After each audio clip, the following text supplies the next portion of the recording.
Alrighty then, we saw Manchester United take on Crystal Palace. Here's 5 things that we learned. In at number 1, front free flow. That was harder than I thought it was going to be to say. Martial, Sancho, Rashford, all getting on the score sheet, all been on the score sheet multiple times now in the last 3 games. Very, very positive contributions from all 3 of them. They look fluid, they look dynamic, the interplay between them is good, the link play between them is good, the off-the-ball running between them is good. They look like they're playing with confidence. All 3 of them, at least physically, look sharp. Confidence, I'm not so sure Marcus is quite on the level of everybody else just yet, but the other 2 look very confident at the moment. I think he'll get there, especially after scoring another goal against Crystal Palace. More continuity, better movement. The press is more collective from the front 3 as well. There's loads of positives to take from it. Number 2, Martial magic continues. 3 goals in 3 games. He does look a completely different player.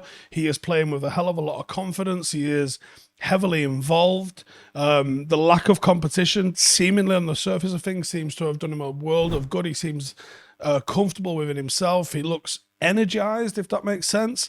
He's combining well with Marcus in the left-hand channel. He seems to bring a lot more out of Marcus as well, and he had a fantastic assist for Jadon Sancho in that game. He is playing with confidence that we haven't seen in a long time, and he's seeming to complement the players around him. The question marks over whether he can be the lead presser in a system like Ten Hag's is currently being answered.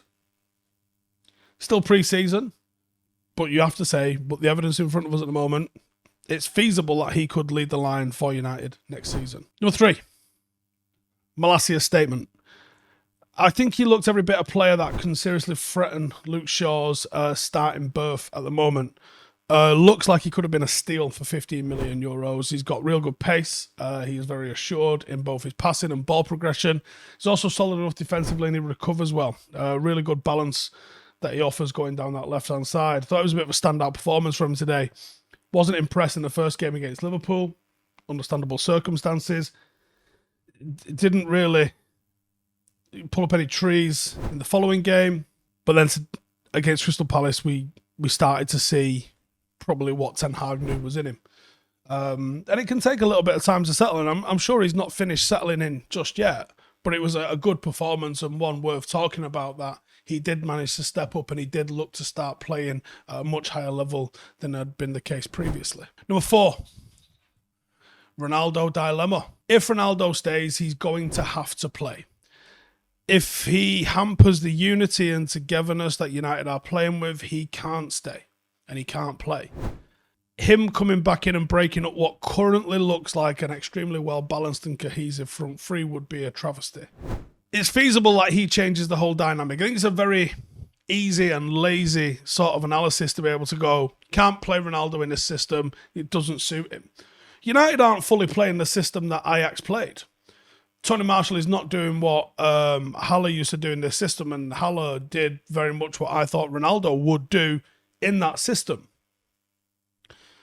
To say that he couldn't play in it is a bit wide of the mark, I think. But you can't argue with the evidence on the 3 games in front of you. The lads are playing well together, and maybe this suits the team better. If he doesn't want to be here, why would we keep him here? And for starters, I actually don't think we will keep him here. I don't think we'll have a choice in this.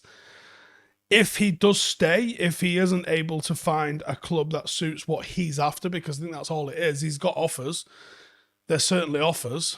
It's whether or not any of those offers match his ambitions. If they don't, he might be forced to stay. United are thinking about triggering his extension, which is hilarious.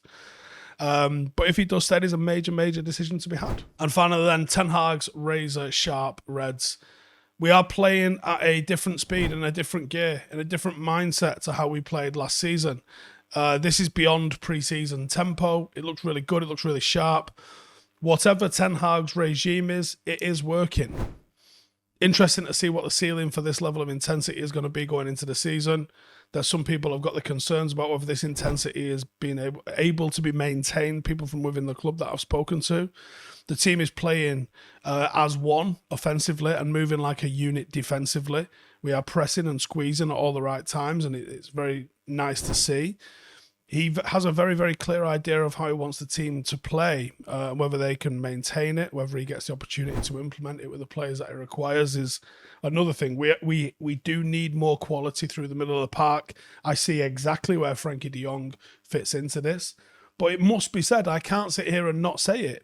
I've seen Manchester United pull in these performances previously, one-touch football, off the cuff, just sensational, blowing teams to pieces. Barcelona were blown to pieces. A good Barcelona were blown to pieces by an academy side of Manchester United. Januzaj and Lingard and Sam Johnson and Tyler Blackett under Louis van Gaal. The rubber meets the road in the Premier League. I'd always rather sit here and be positive about the things that we're seeing in pre-season, but it means fuck all until it's the Premier League. Let me know in the comments your thoughts, and I'll see you in the next one. Real fan ownership, real fan input, real fan change, real fan power. 50 plus 1, we can go better than that. 100 plus none. Download our app, view the free content, read about the club, that's fine. But if you want more, become a member.